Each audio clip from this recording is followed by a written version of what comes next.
Today, we're diving into 5 terrors that haunted the Australian Special Air Service in Vietnam. These are the fears that defined the experience of the men known to the Viet Cong as Ma Rung, the phantoms of the jungle. What you're about to hear isn't sanitized military history. This is the raw, visceral reality of what made Vietnam such a psychologically brutal conflict for these elite soldiers operating in 4- and 5-man patrols, isolated deep in enemy territory. Some of this might be difficult to hear, but it's important that we understand what these men went through.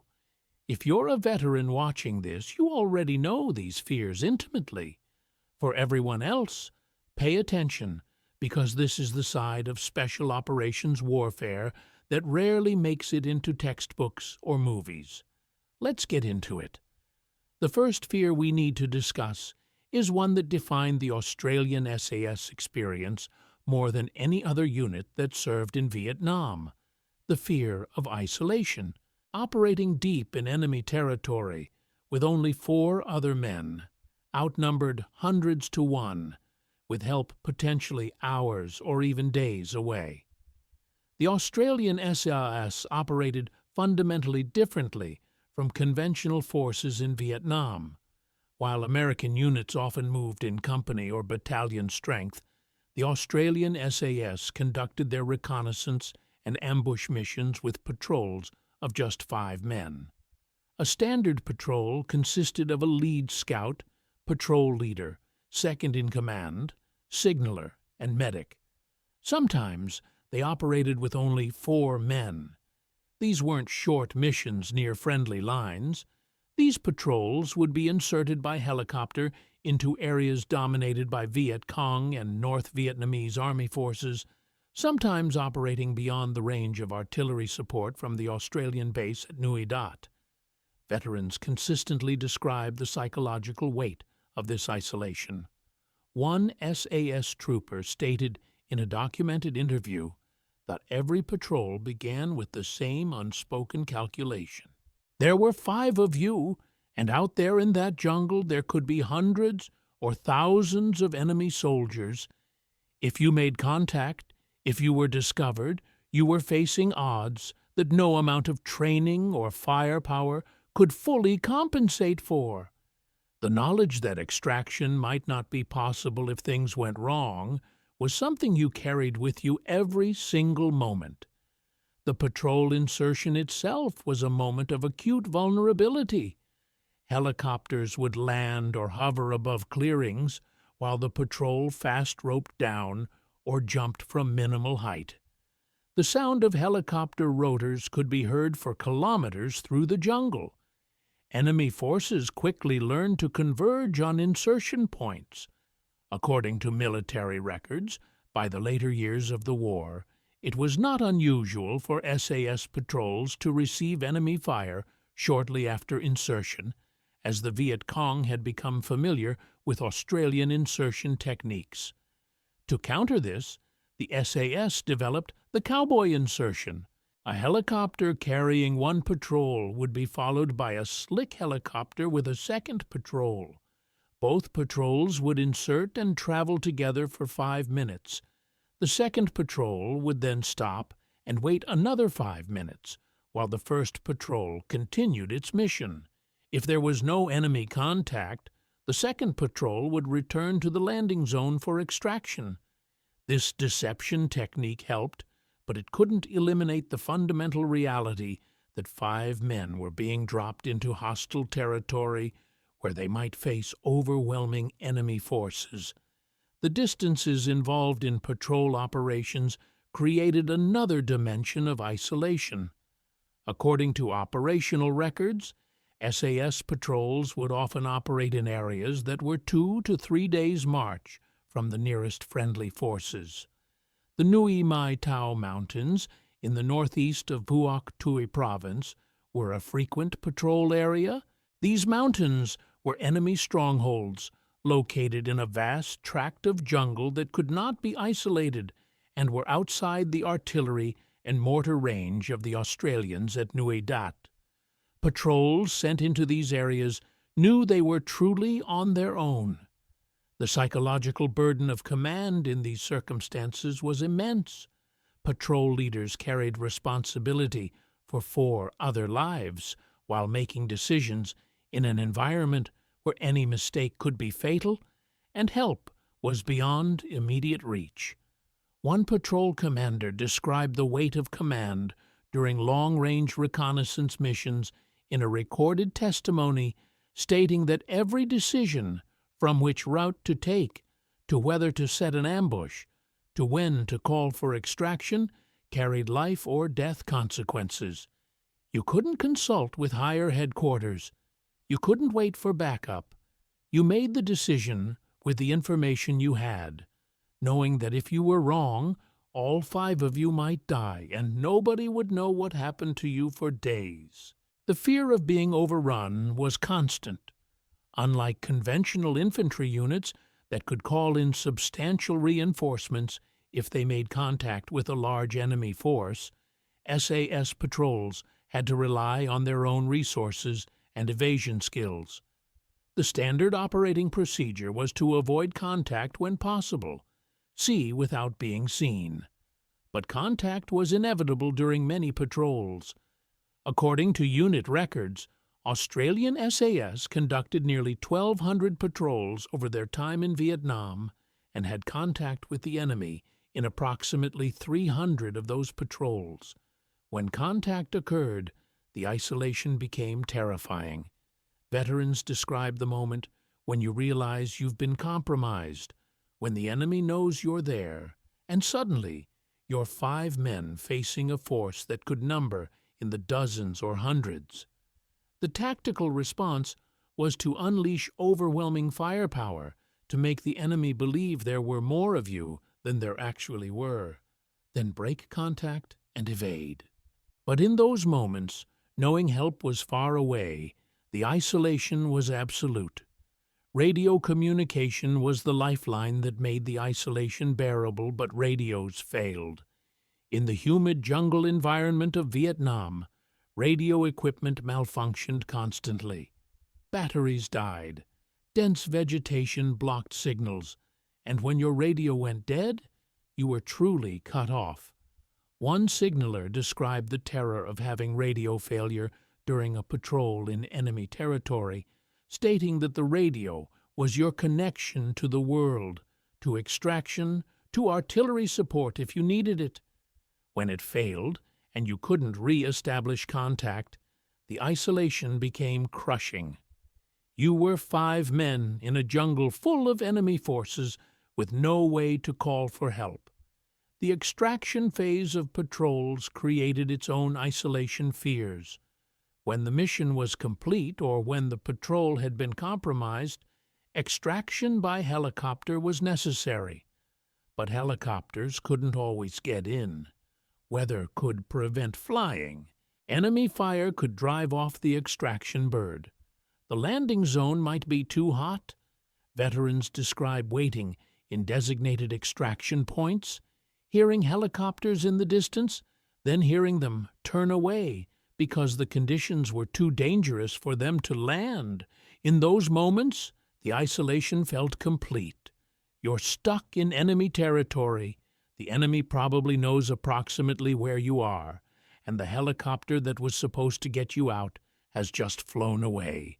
Multiple documented incidents involved hard extractions where patrols were extracted under fire, with enemy forces closing in on their position. The vulnerability during these moments was extreme.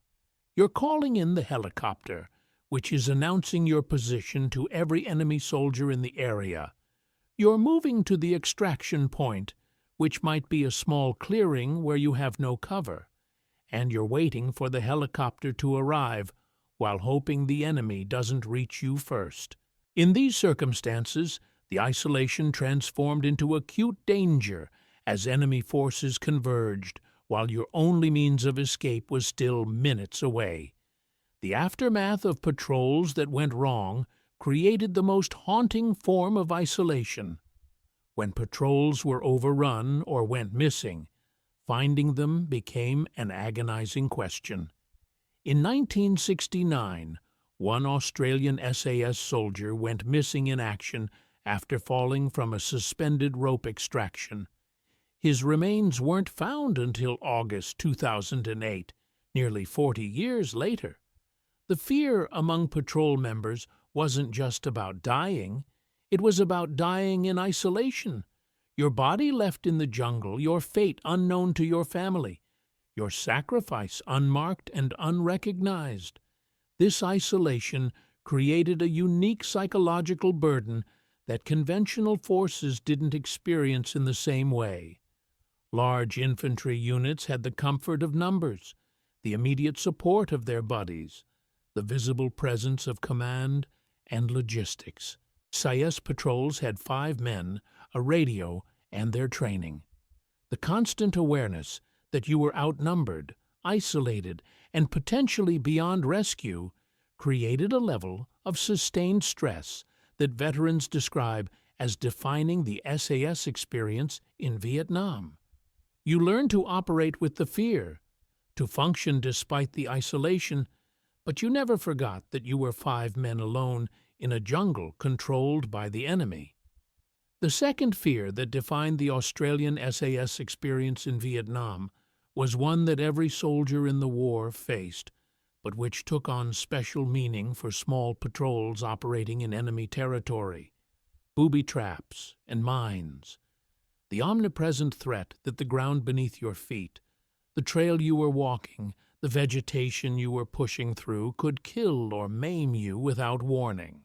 According to statistics compiled by the Australian Ministry of Defence, 11% of all deaths and 17% of all wounds among Australian Army troops in Vietnam were caused by booby traps and mines. For soldiers moving slowly through enemy territory, hyper-aware of every sight and sound, the psychological burden of this threat was crushing. You couldn't see the enemy, but you knew death could be buried in the path ahead, waiting for your next step.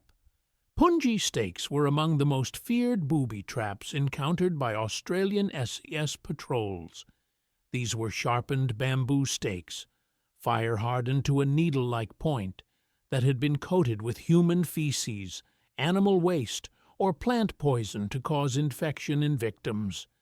The simplest version was a hole approximately 20 to 30 centimeters deep with stakes pointing upward. The hole would be camouflaged with vegetation, leaves, or light brush. A soldier's foot would punch through the camouflage and impale on the stakes below. The stakes would pierce the canvas and leather jungle boots that Australian soldiers wore, driving deep into the foot. The real danger wasn't just the immediate wound, it was the infection that would follow from the contaminated stakes. Veterans described the constant vigilance required when moving through areas where punji stakes might be present. The lead scout bore the greatest burden. Every step required visual scanning of the ground ahead. Every suspicious patch of vegetation had to be evaluated.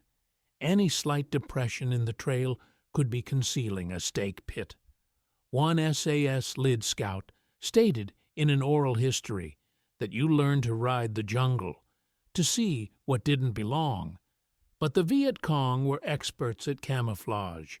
Sometimes you'd see the trap before you stepped in it. Sometimes you wouldn't. That uncertainty never left you.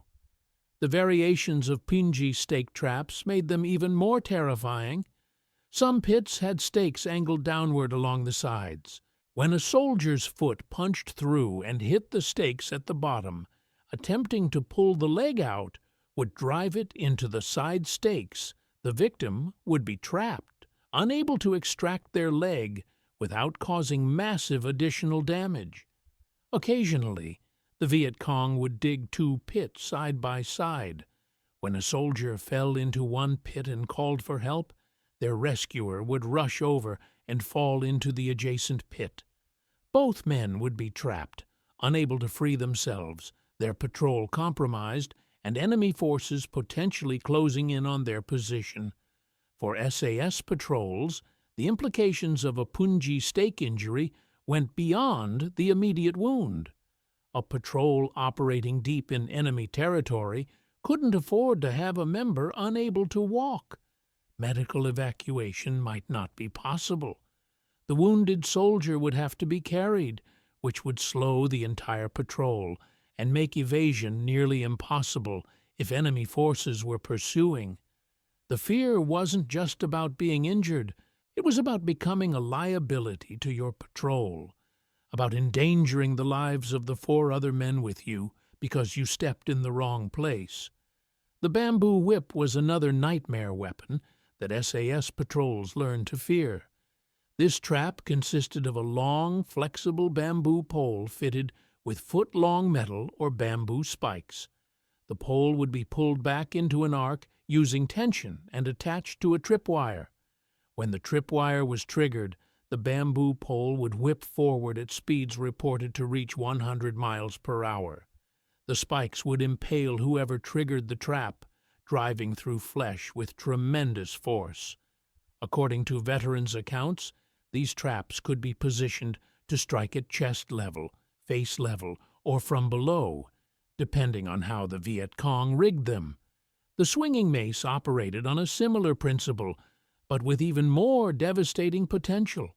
A 24-inch ball made of clay, wood, or metal, weighing 40 pounds or more and covered in barbed spikes, would be suspended in the jungle canopy.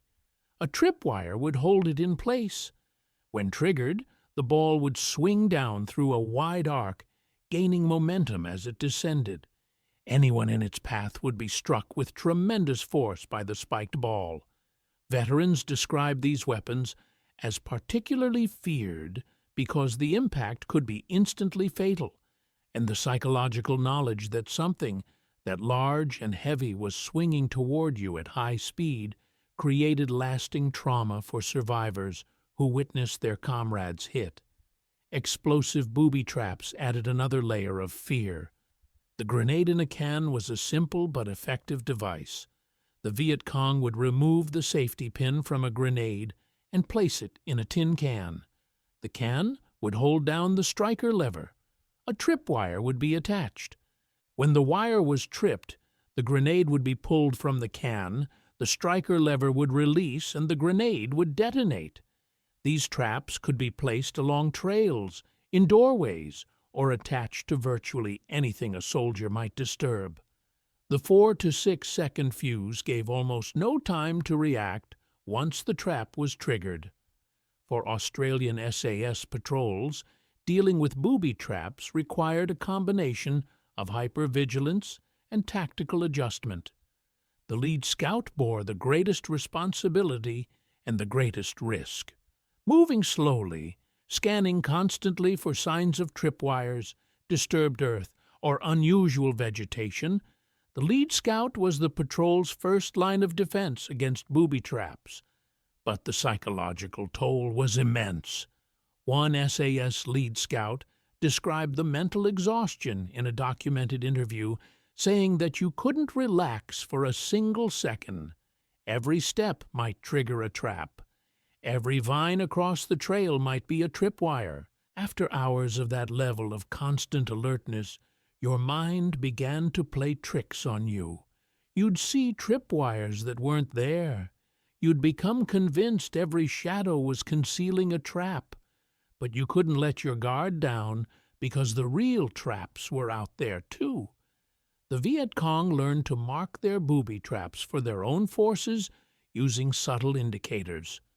Broken bushes arranged in certain patterns, specific alignments of sticks like triangles or rectangles, or palm leaves positioned in particular ways would warn friendly forces of trap locations. Australian SAS patrols learned to recognize these indicators, but the Viet Cong constantly changed their marking systems. What looked like a warning marker one week might be meaningless the next week, while an entirely different indicator system was in use. This created a deadly guessing game where misreading the signs could be fatal. The psychological warfare aspect of booby traps was as important as their physical lethality. The Viet Cong understood that fear of booby traps would slow enemy movement, create psychological stress, and make soldiers hesitant to pursue after contacts. For SAS patrols operating in enemy-dominated territory, this psychological burden was compounded. You knew that every step took you deeper into an area where booby traps had been carefully placed and concealed. You knew that the Viet Cong had days or weeks to prepare the area you were patrolling through. And you knew that your small patrol couldn't afford casualties from booby trap injuries. Mine detection through jungle terrain was extraordinarily difficult. Unlike more open terrain where visual signs of buried mines might be apparent, the jungle floor was covered in vegetation, leaves, and organic debris. Metal detectors were largely ineffective in areas with a high content of iron in the soil. Probing for mines with bayonets or special probes was time-consuming and dangerous, and impossible to do continuously during patrol movement. The reality was that avoiding heavily mined areas required intelligence, awareness of typical Viet Cong mining patterns, and a significant element of luck. The cartridge trap represented a particularly insidious threat. A rifle cartridge would be buried pointing upward, resting on a nail or improvised firing pin. Downward pressure from a boot would drive the cartridge onto the pin, causing it to fire. The bullet would be driven upward through the soldier's foot. These toe poppers, as soldiers called them, were often set in long grass where they were impossible to see. The injuries they caused were designed to maim rather than kill. A soldier with a shattered foot bone and torn flesh from a high-velocity bullet traveling through their foot would need evacuation and treatment. For a 5-man patrol deep in enemy territory, that could mean the entire mission was compromised. Anti-personnel mines from various conflicts, including World War II vintage devices, were scattered throughout Vietnam. The Bouncing Betty mine was among the most feared. These mines were triggered by release of pressure on the arming mechanism. A soldier could step on one, hear the arming mechanism activate, and freeze, standing there, knowing that if they moved their foot, the mine would launch into the air and explode at chest height. Soldiers faced an agonizing decision. Do you risk slowly shifting your weight off the mine? Do you call for help and hope combat engineers can save you? Do you simply accept the inevitable? Veterans describe this scenario as a nightmare that haunted their thoughts during every patrol. The knowledge that the ground beneath your foot might suddenly become a death sentence created a level of psychological stress that never faded. For Australian SAS patrols, the booby trap threat fundamentally changed how they moved through terrain. Speed had to be sacrificed for caution. Routes had to be chosen to avoid likely trap locations. Trails were especially dangerous because the Viet Cong knew forces would use them and concentrated booby traps accordingly. But moving through virgin jungle was exhausting and noisy, potentially compromising the patrol's stealth. The tactical balance between speed, stealth, and safety created constant tension during patrol operations. The aftermath of booby trap incidents created additional trauma. Watching a patrol member suddenly scream and collapse as a trap was triggered, seeing the wounds inflicted, dealing with the pain and shock of the victim while maintaining security and calling for extraction, these experiences created memories that veterans carried for decades. Several SAS veterans have described in documented interviews that the fear of booby traps never fully left them even years after returning from Vietnam. The hypervigilance required for survival in that environment became ingrained, making it difficult to walk through any outdoor terrain without subconsciously scanning for traps. The third fear that haunted Australian SAS patrols in Vietnam was one that became tragically common in this war of unclear battle lines and close quarters, jungle combat, friendly fire, the fear that the greatest danger might come not from the enemy, but from your own side's weapons. The Australian SAS operated in close coordination with artillery, air support, and conventional infantry units. This integration of firepower was essential for patrol survival when contact with enemy forces occurred. But in the chaotic environment of jungle warfare, the margin for error was razor-thin, and mistakes happened with devastating regularity.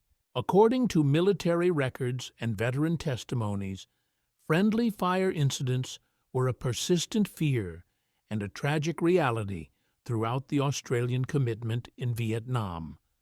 One of the most haunting friendly fire deaths in Australian SAS history occurred when Lieutenant Brian Jones of 2 Squadron was killed during a reconnaissance patrol. Jones lost his bearings during the patrol and inadvertently led his men across the front of his own patrol element. His own men, unable to identify him in the dense jungle and responding to movement, shot and killed him. The incident exemplifies the nightmare of jungle combat, where visibility measured in feet rather than yards, where split-second decisions had to be made, and where identification of friend versus foe could be impossible. The circumstances that led to Jones's death revealed the depth of the friendly fire problem. In jungle terrain, even members of the same small patrol could lose visual contact with each other. Thick vegetation created situations where you might hear movement mere meters away, but be unable to see whether it was your patrol member or an enemy soldier. Standard operating procedures called for strict noise and light discipline, which meant you couldn't simply call out to identify yourself without potentially compromising the entire patrol's position. The protocols for movement and security that normally prevented such incidents could break down in the confusion of patrol operations, and the results were catastrophic. Another tragic incident involved Corporal Ronald Harris of 2 SAS Squadron, an Indigenous Australian soldier who was shot and killed by one of his own men. Harris was mistaken for a Viet Cong soldier because of his skin color. The incident reveals the ugly intersection of racial prejudice and combat stress. In the split-second decision-making required in jungle combat, a soldier who had been trained to regard Vietnamese features as potentially enemy made a fatal decision that killed his own patrol member. The psychological impact on the shooter and on the entire patrol was devastating. This wasn't enemy action. This was a preventable death caused by a failure to properly identify a target before firing. Artillery fire created some of the most dangerous friendly fire scenarios for Australian SAS patrols.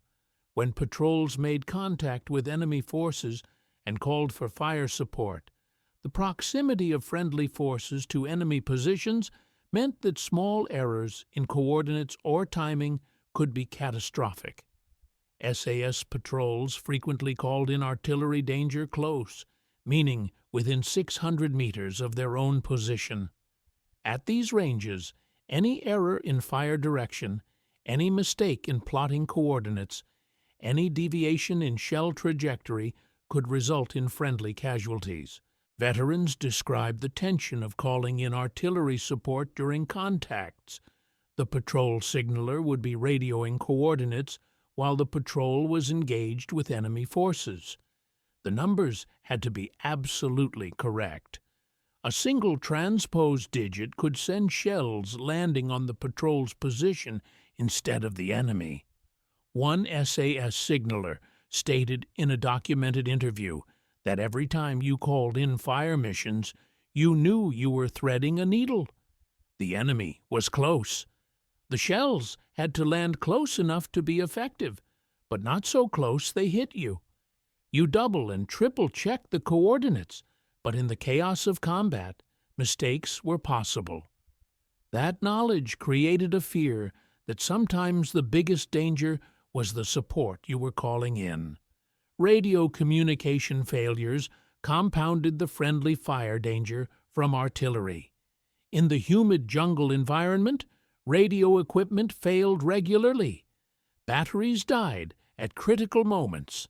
Dense vegetation blocked signals. Equipment malfunctioned. Multiple documented incidents involved Australian units losing radio contact in the middle of fire missions. The shells were already in flight, or the fire mission had already been called and couldn't be stopped, but the unit on the ground had lost the ability to make corrections or call off the fire. In these circumstances, soldiers could only take cover and hope the shells landed where they were supposed to. One particularly terrifying scenario described by veterans involved artillery shells that failed to explode. During fire missions, some shells would impact but not detonate, embedding themselves in the ground or trees. These unexploded shells created a delayed hazard. They might detonate later from ground vibration, they might be set off by enemy action, or they might remain dormant for hours or days before exploding unexpectedly. For patrols operating in areas that had received artillery fire, the presence of unexploded ordnance added another layer of danger to an already hazardous environment. Air support operations created similar friendly fire risks. Close air support missions, where aircraft would strike enemy positions in proximity to friendly forces, required precise communication and coordination. The speed of aircraft, the difficulty of identifying ground forces from the air, and the power of aerial weapons meant that errors could be instantly fatal. Australian SAS patrols described the psychological tension of calling in airstrikes when you knew that a navigation error, a targeting mistake, or a communication failure could result in the aircraft attacking your position instead of the enemy. Napalm strikes were particularly feared. The jellied gasoline weapon created firestorms that spread unpredictably through jungle terrain. Wind could shift the flames. The burning material could splash and spread beyond the intended impact zone. Veterans have recounted incidents where napalm drifted from target areas and endangered friendly positions. The sound of napalm strikes, the intense heat that could be felt hundreds of meters away, and the knowledge that the burning material was essentially impossible to escape if you were caught in it, created a deep fear of these weapons even when they were being used in support. Combat operations involving multiple units created additional friendly fire risks. When Australian SAS patrols operated in areas where conventional infantry units were also active, the potential for mistaken engagement increased dramatically.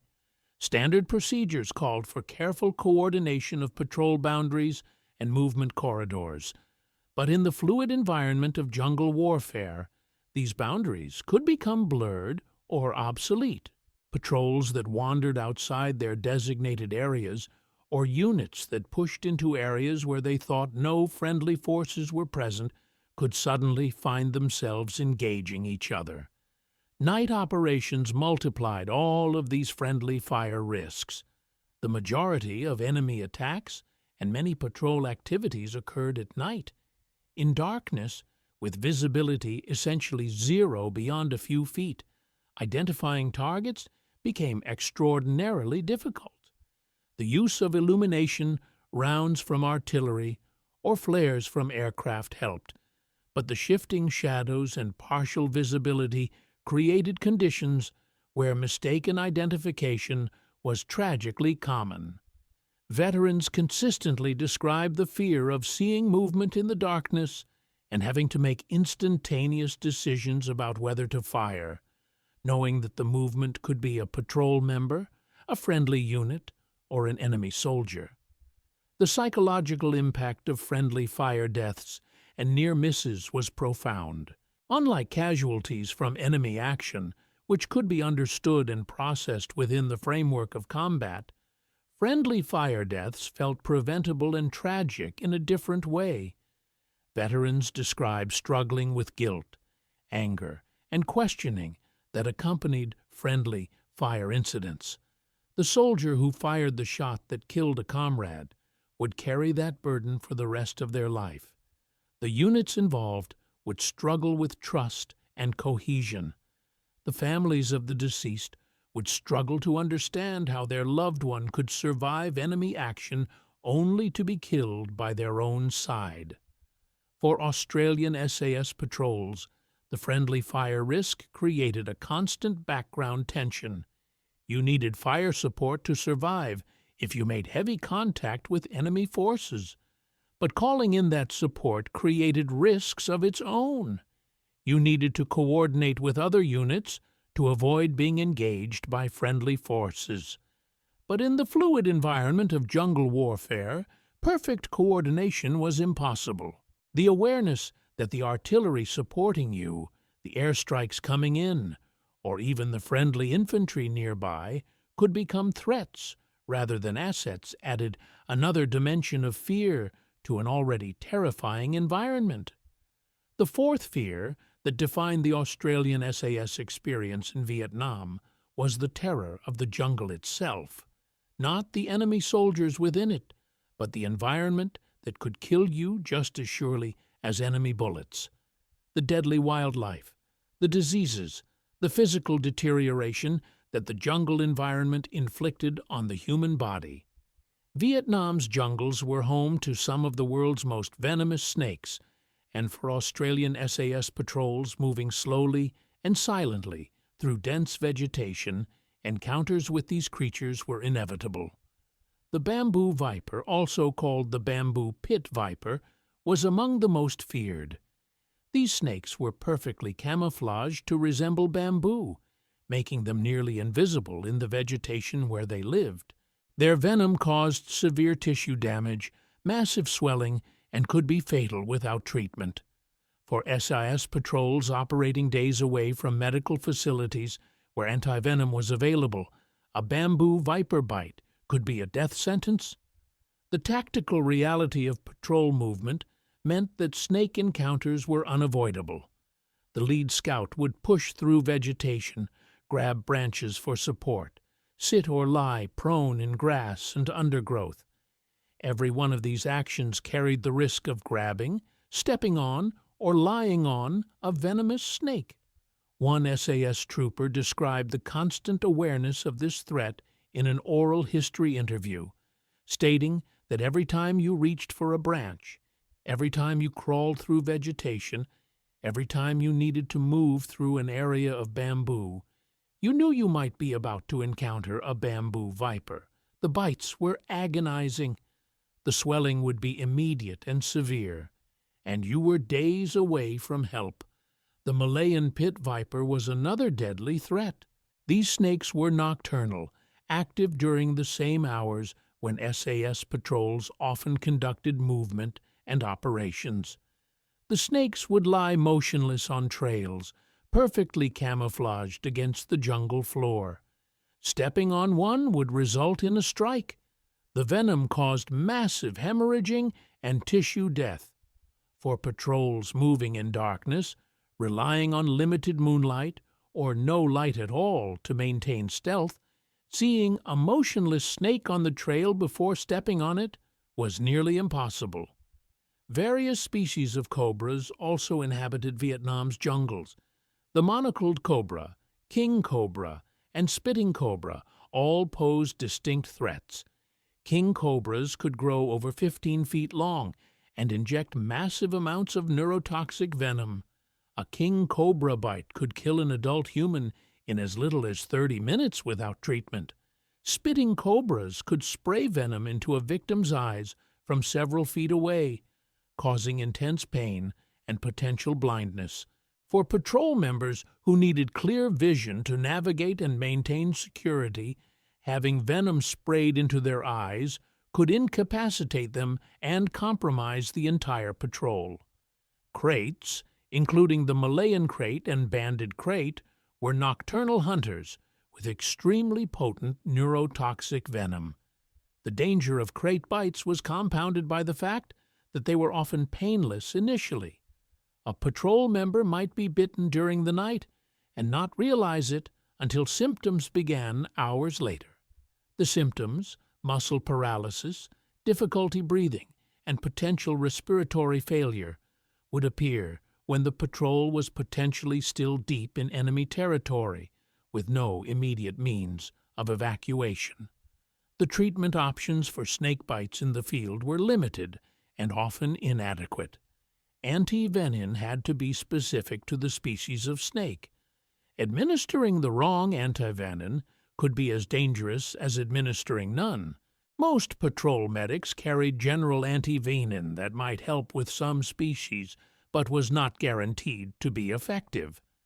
The field treatment protocol called for immobilizing the bitten limb, keeping the victim calm, and evacuating as quickly as possible. But for patrols operating beyond immediate helicopter range, quick evacuation was not always possible. The victim might have to walk out or be carried, processes that could take hours or days. Giant centipedes added another dimension of pain and danger to the jungle environment. Vietnamese centipedes could grow over a foot long, with some specimens recorded at 14 inches. These creatures were venomous and aggressive. The venom caused excruciating pain that veterans describe as worse than many combat injuries. The centipedes would crawl into boots, sleeping bags, packs, and equipment. Veterans describe the nightly ritual of shaking out everything before use, knowing that a centipede hiding in a boot could deliver a bite that would incapacitate you. One SAS medic described treating a patrol member who had been bitten by a centipede during sleep. The pain was so intense that the victim was unable to maintain noise discipline, his screams potentially compromising the patrol's position. The entire arm swelled dramatically. The pain persisted for days. The patrol had to consider whether to extract early or continue the mission with a member in severe pain and with reduced combat effectiveness. Malaria was one of the greatest disease threats faced by Australian forces in Vietnam. The mosquitoes that transmitted malaria were omnipresent in jungle environments. According to military medical statistics, malaria caused significant casualties among Australian forces. The disease could progress from initial symptoms to life-threatening complications in a matter of hours. For SAS patrols, having a patrol member suddenly become delirious with fever, unable to walk or maintain security, created an immediate crisis. Anti-malarial medications were distributed to all troops, but these medications had severe side effects. Some soldiers described the side effects being nearly as debilitating as the disease itself. Additionally, drug-resistant strains of malaria existed in Vietnam that were not fully prevented by the available medications. Veterans described the fear of waking up feeling wrong, developing fever and chills, and knowing that malaria was taking hold while you were still on patrol deep in enemy territory. Dengue fever, called breakbone fever because of the intense joint and muscle pain it caused, was another mosquito-borne threat. Unlike malaria, there was no prevention and no treatment for dengue. Victims could only endure the symptoms and hope for survival. The high fever, severe pain, and weakness could render a soldier completely ineffective. For small patrols, having even one member incapacitated by dengue could compromise the mission and endanger everyone. Leeches were omnipresent in Vietnam's jungles and feature prominently in virtually every veteran's account. These blood-sucking parasites would attach to any exposed skin and could work their way under clothing or into body orifices. The psychological revulsion of discovering leeches attached to intimate areas of your body, combined with the practical problem of removing them safely created a daily source of stress and discomfort. The danger of leeches extended beyond the immediate unpleasantness. If removed improperly, the leech's head could remain embedded in the skin, leading to infection. The standard removal methods, using cigarettes, salt, or careful removal with a knife, all required time and attention. During patrol operations, when stealth and speed were essential, dealing with leeches became a frustrating necessity that consumed time and energy. Veterans describe leech checks as a regular ritual where patrol members would examine themselves and each other, pulling off leeches that had gorged themselves to many times their original size.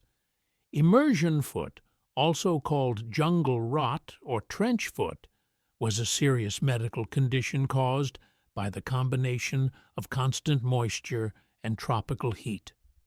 For SAS patrols that might spend days or weeks in the field, keeping feet dry was impossible. Boots would be constantly wet from stream crossings, rain, and the moisture-saturated jungle environment. The skin would remain perpetually wet, turning white and wrinkled. Eventually, the skin would begin to peel away in sheets. Fungal infections would eat through healthy tissue. The smell of rotting flesh would become noticeable. The pain of immersion foot was intense. Veterans describe having to put boots on feet where significant amounts of skin had come off, walking on partially raw flesh because the mission couldn't stop. Some soldiers lost toes or parts of their feet to the condition. The long-term consequences could include permanent damage and chronic pain. For patrol members, watching their feet deteriorate while knowing they had days or weeks remaining on patrol created psychological distress that compounded the physical suffering. Any cut, scrape, or puncture wound could become seriously infected in the jungle environment. The combination of heat, humidity, dirt, and constant moisture created perfect conditions for bacterial infections. Veterans describe watching minor wounds, a scratch from weight of wild vines, a small cut from bamboo, a blister that broke open, turn into serious infections within days. The flesh around wounds would become red, swollen, and filled with pus. Without antibiotics, these infections could spread and become life-threatening. Tropical ulcers were particularly nasty. What started as a small wound would develop into a crater of dead tissue that could eat down to the bone. These ulcers were extremely painful and difficult to treat in field conditions. Medics would sometimes have to cut away infected tissue with no anesthesia to keep the infection from spreading. The screams of the victim during this field surgery would echo through the jungle, potentially compromising patrol security. The psychological impact of the environmental threats was cumulative. Unlike enemy contact, which came in discrete events, the environmental dangers were constant. Every moment of every patrol carried the risk of snakebite, disease, injury, or physical deterioration. The knowledge that the jungle itself was trying to kill you, that your body was slowly breaking down in the hostile environment, created a grinding psychological stress that never relented. For Australian SAS patrols, the environmental threats meant that successful mission completion required not just tactical proficiency and combat effectiveness, but also the ability to endure physical suffering and environmental hazards that would incapacitate less prepared soldiers. The selection and training process for the SAS emphasized mental toughness and physical endurance, precisely because the operational environment in Vietnam would push men to their limits. But no amount of training could fully prepare soldiers for the reality of spending weeks in an environment where every aspect of the natural world seemed designed to cause injury, disease, and death. The fifth and final fear that haunted Australian SAS patrols in Vietnam was the knowledge that perfection was required for survival and that any mistake could be fatal. The fear of human error. Your own mistakes or the mistakes of your patrol members could kill you just as surely as enemy action. In an environment where you were outnumbered hundreds to one, operating in small patrols deep in enemy territory, there was zero margin for error. Navigation errors could be catastrophic for small patrols. SAS operations required moving through trackless jungle to specific coordinates, often without clearly defined terrain features to use for navigation. Map reading in jungle terrain was extraordinarily difficult. Dense canopy prevented seeing landmarks. One section of jungle looked much like another. Compass navigation was complicated by local magnetic anomalies and the need to constantly adjust for terrain features. A navigation error could lead a patrol into enemy base areas, into ambushes, or away from extraction points. The death of Lieutenant Brian Jones, while primarily a friendly fire incident, was precipitated by a navigation error. Jones lost his bearings during the patrol and led his men into the wrong position. This fundamental mistake, losing track of where you were and where your patrol elements were positioned, resulted in his death at the hands of his own men. The incident haunts Australian SAS history as a reminder that even experienced leaders could make fatal navigation mistakes in the featureless jungle environment. Noise discipline was essential for patrol survival. SAS doctrine emphasized moving slowly and silently, seeing the enemy without being seen, but maintaining absolute silence while moving through dense jungle for hours or days was extraordinarily difficult. Equipment would make noise. Vegetation would snap and rustle. A cough, a stumble, a whispered word at the wrong moment could compromise the patrol's position. Veterans described the constant stress of trying to move silently through an environment that seemed designed to make noise. Every step had to be placed carefully. Every branch had to be moved slowly. The mental discipline required to maintain that level of noise control for extended periods was exhausting. One mistake, one moment of inattention that resulted in excessive noise could alert enemy forces to the patrol's presence. Multiple documented incidents describe patrols being compromised by relatively minor noise events. A patrol member accidentally dropping equipment, someone stumbling and grabbing vegetation loudly, a bird startled into sudden flight. These small events could cascade into life-threatening situations if enemy forces were nearby. Security procedures required constant vigilance, and fatigue made mistakes inevitable. Patrols would establish security halts during movement, set up night defensive positions, maintain watch schedules during periods of rest. Every phase required specific security protocols. But after days in the field, with limited sleep, constant stress, and physical exhaustion, maintaining perfect adherence to security procedures became increasingly difficult. A guard who dozed off, a patrol member who failed to properly clear their sector, a team that set up in a position with inadequate fields of fire, these human errors could prove fatal. The selection of patrol routes, ambush positions, and movement corridors required tactical judgment that could determine mission success or failure. Patrol leaders had to balance multiple factors when making these decisions: speed versus stealth, security versus mobility, following terrain that offered concealment versus terrain that allowed faster movement.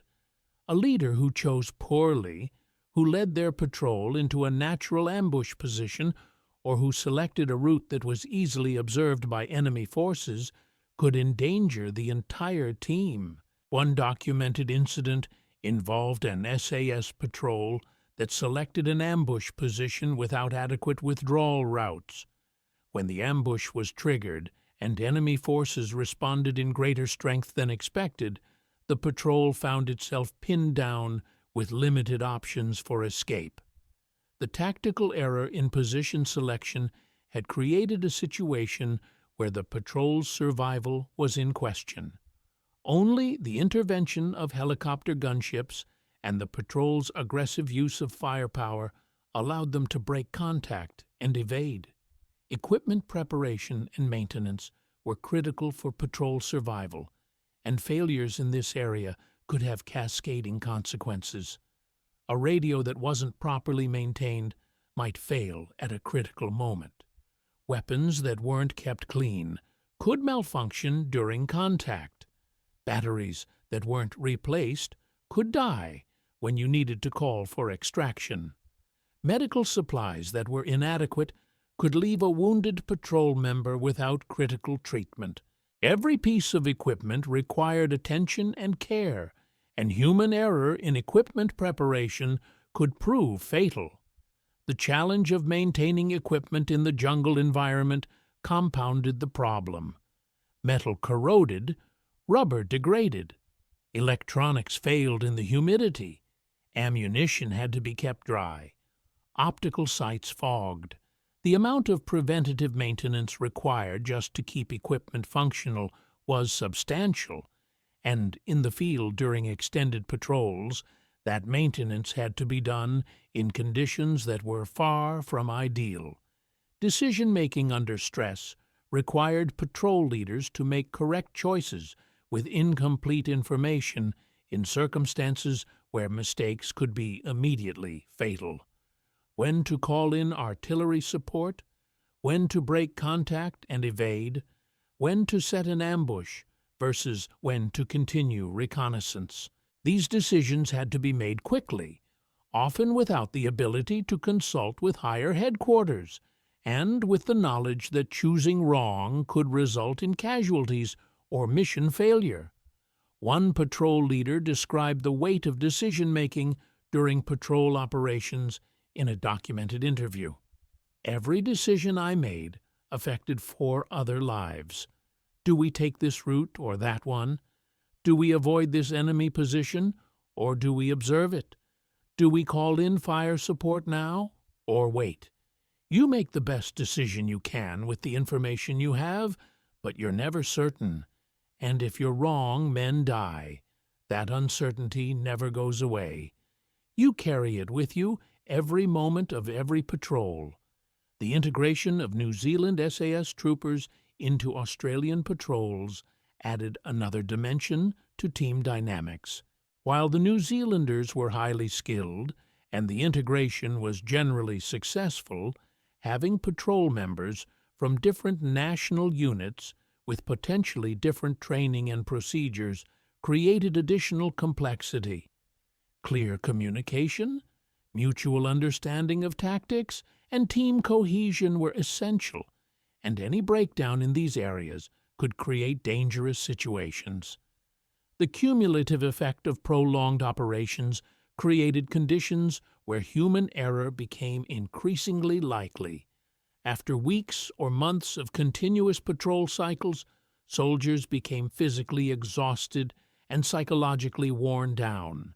Reaction times slowed, judgment deteriorated, attention to detail suffered. The SAS rotation cycle attempted to manage this by limiting tour lengths and providing rest periods, but the operational tempo meant that patrols often deployed with less recovery time than would be ideal. Operating in a degraded state of readiness, knowing that you weren't as sharp as you needed to be, but having to conduct the mission anyway, created additional stress. The fear of making a mistake, of being the patrol member whose error got someone killed, created a psychological burden that added to all the other stresses of patrol operations. Veterans describe second-guessing their every action, mentally reviewing decisions after the fact, and carrying guilt for mistakes both real and imagined. The high standards of the SAS meant that errors were examined and discussed, and while this analysis helped prevent future mistakes, it also reinforced the message that perfection was the standard, and anything less could be fatal. For Australian SAS patrols in Vietnam, the combination of operating in small teams, being isolated deep in enemy territory, and facing overwhelming numerical disadvantage meant that human error was perhaps the most terrifying threat of all. Enemy soldiers could be fought, environmental hazards could be endured, but your own mistakes, or the mistakes of your patrol members, were entirely within your control and entirely preventable, which somehow made them more frightening. The knowledge that perfection was required, that a single mistake could cascade into disaster, created a level of psychological pressure that veterans describe as defining the SAS experience. What connects all 5 fears we've discussed is a common theme that defined the Australian SAS experience in Vietnam: isolation, vulnerability, and the requirement for perfection in an environment that offered no margin for error. Unlike conventional forces that operated with the support of larger units, extensive fire support, and multiple layers of backup, SAS patrols were fundamentally on their own. 5 men, deep in enemy territory, outnumbered hundreds or thousands to one, with help potentially hours or days away. The Australian SAS earned a reputation during the Vietnam War that few units in military history can match. They conducted nearly 1,200 patrols over 6 years, inflicted over 600 confirmed casualties on enemy forces, and achieved the highest kill ratio of any unit in the war. The Viet Cong came to call them Rung, the phantoms of the jungle, because of their ability to move silently through enemy territory, strike without warning, and disappear before enemy forces could respond. This reputation came at a cost, measured not just in the casualties suffered, but in the psychological burden carried by the men who conducted these operations. The fears we've discussed: isolation in enemy territory, booby traps and mines, friendly fire, the hostile jungle environment, and the threat of human error, were not paranoia or imagination. They were rational responses to genuine documented threats that these soldiers faced daily. Every fear was grounded in real incidents, real casualties, and real dangers that confronted patrol members on every mission. Understanding these fears is crucial to understanding the Australian SAS experience in Vietnam. It's not enough to know about the operational achievements or the tactical innovations. The daily psychological reality of living under constant threat from multiple sources, of operating with the knowledge that any moment could bring death from enemy action, booby trap, friendly fire, disease, or simple human mistake, that defined what these men endured. The legacy of the Australian SAS in Vietnam continues to influence special operations doctrine today. The patrol techniques developed, the lessons learned about small unit operations in hostile territory, and the standards of training and selection that proved necessary for survival in that environment have all shaped how special forces train and operate. But beyond the tactical and operational legacy, there is a human legacy carried by the veterans who survived these experiences. 580 men served in the Australian SAS in Vietnam. 1 was killed in action. 1 died of wounds. 3 were killed accidentally. 1 went missing and was later confirmed dead. 28 were wounded. These statistics tell part of the story, but they don't capture the psychological cost. The fears that these men lived with, the hypervigilance that became ingrained, the memories of patrol members lost, the weight of decisions made under impossible circumstances. These are the invisible wounds that many veterans carried home. If you're an Australian SAS veteran watching this, thank you for your service and your sacrifice. I hope this video accurately represented the reality you lived through. If there are other aspects of the SAS experience in Vietnam that you feel should be included, please share them in the comments below.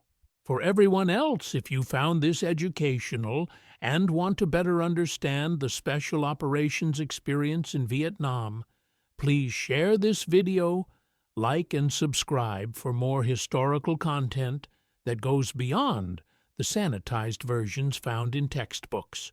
Remember what was asked of these soldiers. Remember that fewer than 600 men conducted over 1,200 patrols in enemy territory, each patrol a test of skill, courage, and endurance. Remember that they operated in 5-man teams, isolated and outnumbered, completing their missions while living with the 5 fears we've discussed today. And remember that the veterans who survived carry these memories still. They earned the title Ma Rung, Phantoms of the Jungle, but the jungle left its mark on them as well. Thank you for watching.